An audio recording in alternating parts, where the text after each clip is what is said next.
Azizlar, omonmisiz?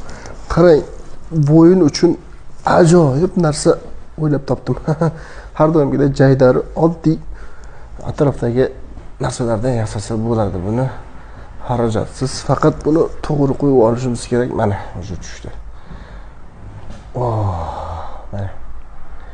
Bo'ynida grijasi bor insonlar, boshi ko'p og'riydigan insonlar, umuman o'sha yengil bo'lishni xohlagan inson buni yasab olsa bo'ladi. Buning uchun bizga mana ko'rsatib yuboring.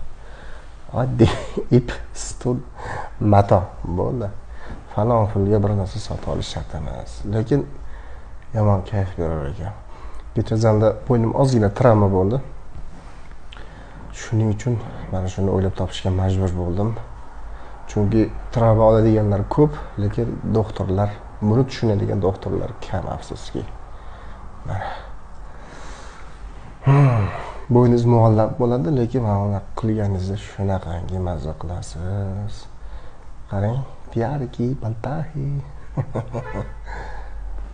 Maslahat beraman hammaga, mutlaqo beziyon, oson, tekin va sizni boshingiz uchun, bo'yningiz uchun juda ham yaxshi bu. Obuna bo'ling, like bosing, salomat bo'ling.